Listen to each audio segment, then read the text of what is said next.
नमस्कार दोस्तों, स्वागत है आप सभी मित्रों का दिव्य सृजन स्पिरिचुअल के इस प्रातः 7 बजे कथाओं की श्रृंखला में। दोस्तों, आज का अध्याय चौथा अध्याय है जिसका शीर्षक है घायल हंस। हम इस अध्याय में जानेंगे किस प्रकार घायल हंस की सेवा स्वस्ति या फिर कह लीजिए महात्मा बुद्ध द्वारा की जाती है। अब ये तो आगे कहानी जानकर ही पता चलेगा कि दरअसल घायल हंस की सेवा करता कौन है। चलिए बढ़ते हैं हमारे कथा की ओर। अगले दिन सवेरे ही स्वाति भैंसों को चराने के लिए ले गया। दोपहर तक उसने 2 डालियां घास भी काट ली थी। स्वाति चाहता था कि भैंसें जंगल से लगी नदी के इस पार ही चरते रहें। इस तरह जब वो घास काट लेगा तो वो थोड़ी देर आराम कर लेगा और भैंसों द्वारा धान के खेतों में घुसकर नुकसान करने की चिंता नहीं करनी पड़ेगी। उसके पास हंसिया ही था, उससे वह अपनी रोजी कमाता था। स्वाति ने चावल की वह पोटली खोली जिसमें बाला ने केले के पत्ते में पके हुए चावल दोपहर में खाने के लिए रख दिए थे। जैसे ही वह खाने के लिए तैयार हुआ वैसे ही उसे सिद्धार्थ का ध्यान आ गया। अब उसने सोचा कि मैं ये चावल सन्यासी सिद्धार्थ के लिए ले जाऊंगा, निश्चय ही वो मेरे चावलों को तुच्छ नहीं समझेंगे। स्वाति ने चावल को केले के पत्ते में फिर लपेटा और भैंसों को जंगल के किनारे चरता छोड़कर उस रास्ते चल दिया जहां से जाकर वह कल सिद्धार्थ से मिला था। दूर से ही उसने देखा कि उसका नया मित्र उस पीपल वृक्ष के नीचे बैठा है, लेकिन सिद्धार्थ अकेले नहीं थे। उनके सामने स्वाति की ही आयु की एक लड़की बढ़िया सफ़ेद साड़ी पहने बैठी थी। उनके सामने भोजन रखा हुआ था। उसे देखकर स्वाति अचानक ठहर गया, लेकिन सिद्धार्थ ने उसे देख लिया था और उसे स्वाति कहकर आवाज़ दी और उसे भी अपने पास ही आकर बैठने का संकेत किया। सफ़ेद साड़ी वाली लड़की ने उसकी ओर देखा। स्वाति पहचान गया कि गांव के रास्ते पर गुजरते समय उसने उसे देखा है। स्वाति के आने पर वह अपनी बाईं ओर थोड़ी सरक गई ताकि स्वाति के लिए जगह हो जाए। अब सिद्धार्थ ने उसे बैठने को संकेत किया। सिद्धार्थ के सामने केले का पत्ता बिछा हुआ था जिस पर मुट्ठी भर चावल और थोड़ा सा तेल चूर्ण युक्त नमक रखा था। सिद्धार्थ ने चावल को 2 भागों में बांट कर रखा हुआ था और बोलने लगे, बच्चे क्या तुमने खाना खा लिया? नहीं श्रीमन, अभी नहीं खाया। तब ठीक है, हमें यह भोजन मिल बांट कर खाना है। सिद्धार्थ ने आधा चावल स्वाति को दिया। स्वाति ने धन्यवाद में हाथ जोड़े, लेकिन चावल लेना स्वीकार नहीं किया। उसने अपनी चावल की छोटी सी पोटली निकालते हुए कहा कि मैं भी थोड़ा सा खाना लाया हूँ। उसने अपना केले का पत्ता खोला जिसमें भूरे रंग के मोटे चावल थे। सिद्धार्थ की पत्तल पर नरम सफ़ेद चावल थे। उसके चावलों में नमक भी नहीं था। सिद्धार्थ ने दोनों बच्चों को देखकर मुस्कुराते हुए कहा कि क्यों ना हम सभी भोजन मिलाकर आपस में बांटकर खाएं। उन्होंने आधा सफ़ेद चावल जो था अब तेलपूर्ण लगाकर स्वाति को दिया। फिर उन्होंने स्वाति के चावलों का गोले को 2 हिस्से किए और उसे खुशी खुशी खाने लगे। स्वाति को अजीब सा लग रहा था, लेकिन सिद्धार्थ की स्वाभाविकता देखकर उसने भी खाना शुरू कर दिया। आपका चावल बहुत ही स्वादिष्ट था, इसे सुजाता लाई थी, सिद्धार्थ ने कहा। तो इस लड़की का नाम सुजाता है, स्वाति ने सोचा। वह उम्र में स्वाति से 1-2 साल बड़ी लग रही थी। उसकी बड़ी बड़ी काली आंखों में खूब चमक थी। स्वाति ने बीच में खाना रोककर कहा, मैंने पहले भी तुम्हें गांव के रास्ते पर देखा था, लेकिन ये नहीं जानता था कि तुम्हारा नाम सुजाता है। हाँ, मैं सुजाता हूँ और उरुबेला गाँव के प्रधान की बेटी हूँ। तुम्हारा नाम स्वाति ही है ना? गुरु सिद्धार्थ मुझे अभी तुम्हारे विषय में ही बता रहे थे। फिर कोमलतापूर्वक कहा कि सन्यासी को श्रीमर कहने की अपेक्षा गुरुदेव कहना अधिक ठीक होगा। स्वाति ने स्वीकृति में सिर हिला दिया। सिद्धार्थ मुस्कुराए। तब ठीक है, मुझे तुम दोनों को परस्पर परिचित कराने की ज़रूरत ही नहीं रही। बच्चों, तुम जानते हो कि मैं भोजन करते समय मौन क्यों रहता हूँ? यह चावल और तेल पूर्ण युक्त नमक बहुत ही मूल्यवान है। मैं इन्हें चुपचाप खाना पसंद करता हूँ ताकि मैं इनका पूरा स्वाद आत्मसात कर सकूं। सुजाता, क्या कभी तुमने ये भूरे मोटे चावल खाए हैं? अगर तुमने पहले खाए भी हों तो स्वाति ने इन चावलों को भी थोड़ा चख लो, ये बड़े स्वादिष्ट हैं।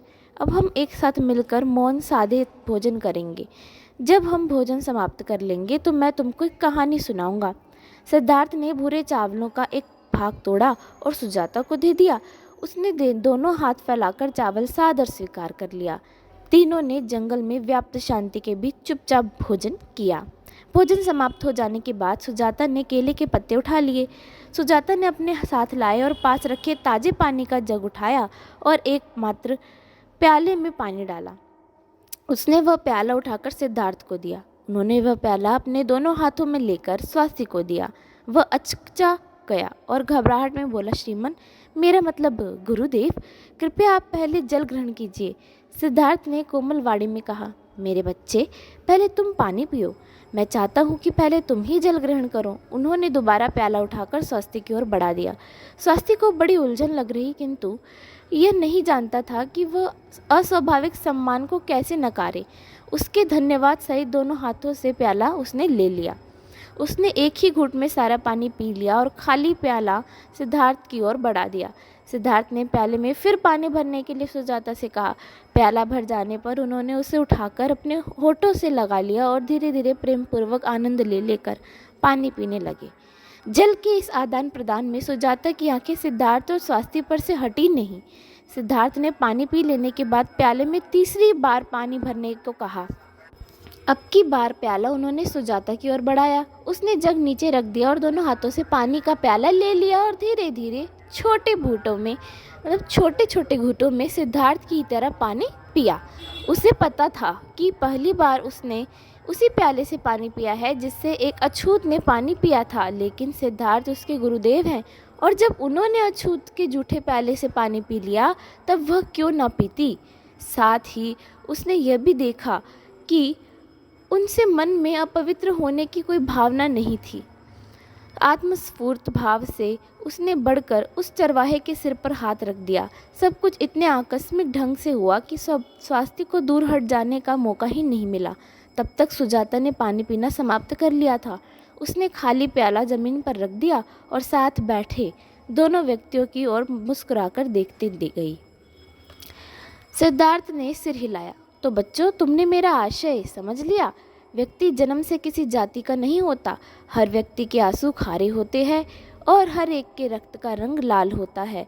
लोगों को जाति भेद के आधार पर बांटना, उनको विभाजित रखना और ऊंच नीच का भेदभाव करना गलत है। अपनी साधना के दौरान यह बात मुझे स्पष्ट रूप से समझ में आ गई है। सुजाता गंभीर हो गई और उसने कहा, हम आपके शिष्य हैं और हमें आपके उपदेशों पर विश्वास है, लेकिन संसार में आप जैसा एक भी व्यक्ति दिखाई नहीं देता।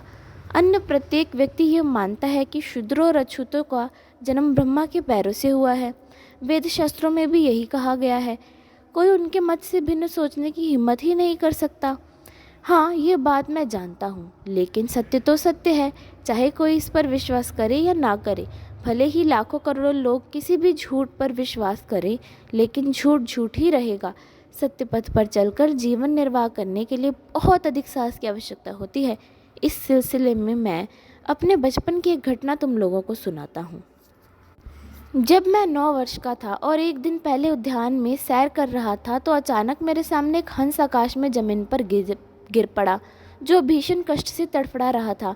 मैंने दौड़कर उसे उठाया तो देखा कि उसके एक पंख में एक तीर गहरा घुसा हुआ है।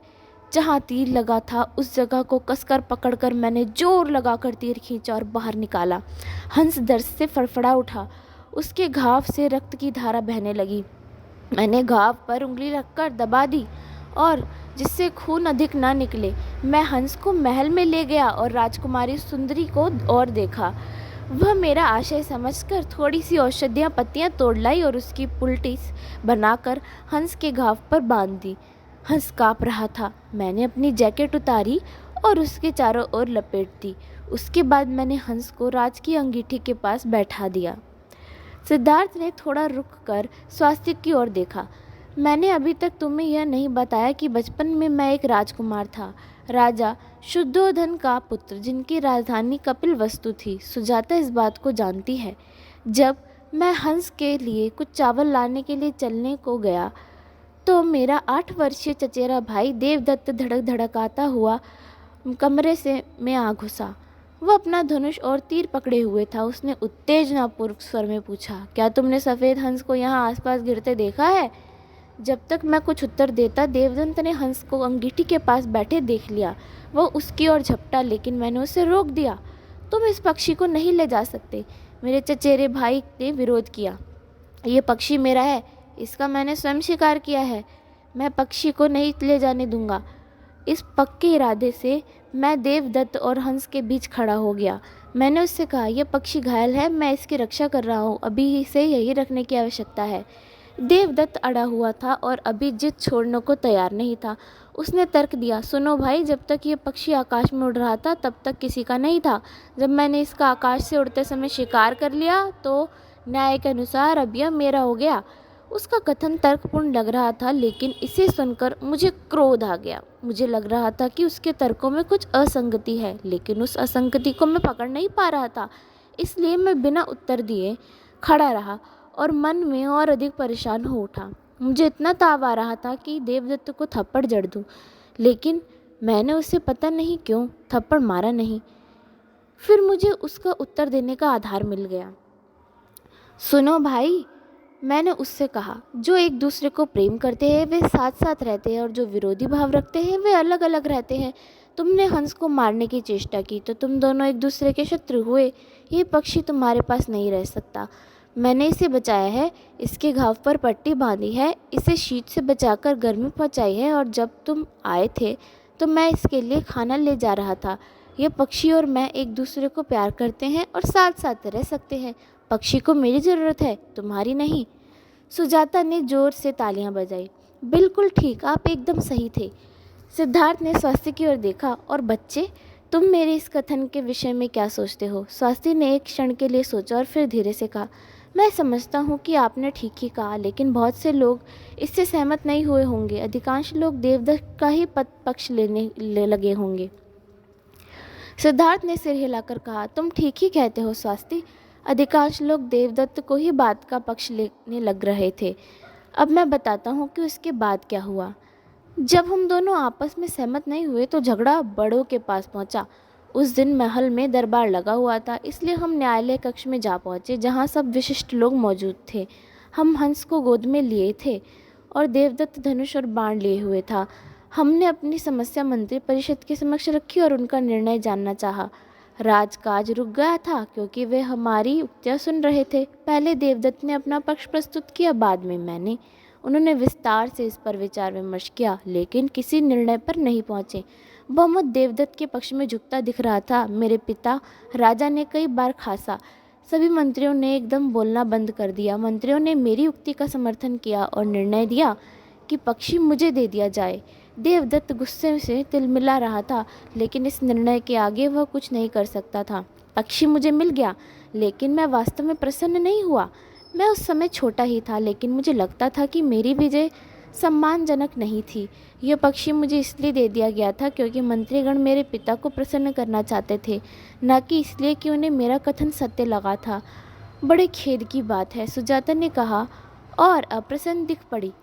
हाँ, खेद की ही बात थी। मैंने पक्षी की ओर अपना ध्यान मोड़ा और इस बात से राहत मिली कि हंस की जान बच गई थी, वरना निश्चय ही इसे मारकर पकाकर खा लिया गया होता। इस संसार में चंद लोग ही ऐसे हैं जो मन में करुणा का भाव रखते हैं, अन्यथा हम एक दूसरे के प्रति क्रूर और निर्दयी ही हैं। शक्तिशाली सदैव ही दुर्बल को सताते हैं। मैं अब भी मानता हूँ कि उस दिन का मेरा तर्क सही था, क्योंकि वह तर्क प्रेम और समत्व भाव पर आधारित था। प्रेम और समझदारी के समस्त प्राणियों के कष्ट दूर हो सकते हैं। सत्य तो सत्य है, चाहे बहुसंख्यक लोग उसे स्वीकार करें या ना करें। इसलिए बच्चों, मैं तुमसे कहता हूँ कि जो ठीक है उसके खातिर उठ खड़े होने और उसकी रक्षा करने के खातिर बहुत ही साहस की आवश्यकता होती है। गुरुदेव, उस हंस का क्या हुआ? सुजाता ने जिज्ञासा की। 4 दिनों तक मैंने उसकी सेवा की। जब मैंने देखा कि उसके घाव भर गए तो मैंने उसे छोड़ दिया और उसको चेतावनी दी कि वह उड़कर बहुत दूर चला जाए, ताकि वह फिर किसी का शिकार ना होने पाए। सिद्धार्थ ने दोनों बच्चों की ओर देखा। उनके चेहरे शांत और गंभीर थे। सुजाता, अब तुम घर जाओ। तुम्हें समय रहते घर लौट जाना चाहिए, वरना तुम्हारी माँ चिंता करने लगेंगी। स्वास्थी, क्या अब समय नहीं हो गया कि तुम अपने भैंसों के देखो और अधिक घास काटो? कल तुम जो कुशा लाए थे, मुझे दे गए थे, उससे ध्यान करने के लिए बढ़िया आसन बन गया था। कल रात और आज सवेरे मैं उस पर बैठा था और मेरा ध्यान बहुत ही शांतिपूर्ण रहा। बहुत सी बातें मेरे समक्ष स्पष्ट हुई। स्वास्थी, तुमने मेरी बहुत मदद की। जैसे जैसे मेरी दृष्टि स्पष्ट होती जाएगी, मैं तुम दोनों के समक्ष अपनी साधना के अनुभव बताता जाऊंगा। अब मैं बैठकर ध्यान करूंगा। स्वास्थी ने उस घास को देखा जिससे सिद्धार्थ ने आसन बनाया था। हालांकि घास को कसकर बांधा गया था, लेकिन स्वास्थी को लगा कि वह अभी भी सूखी नहीं है और उसकी अपनी सुगंध आ रही है। वह अपने गुरुदेव के लिए हर तीसरे दिन कुछ घास ले आया करेगा ताकि वे उससे नया आसन बना लिया करे। स्वास्थी सुजाता के साथ ही उठ खड़ा हुआ और हाथ जोड़कर सिद्धार्थ को नमन किया। सुजाता अपने घर की ओर रवाना हो गई और स्वास्थी ने भैंसों को थोड़ा आगे हाँक कर नदी के किनारे किनारे चढ़ने के लिए छोड़ दिया।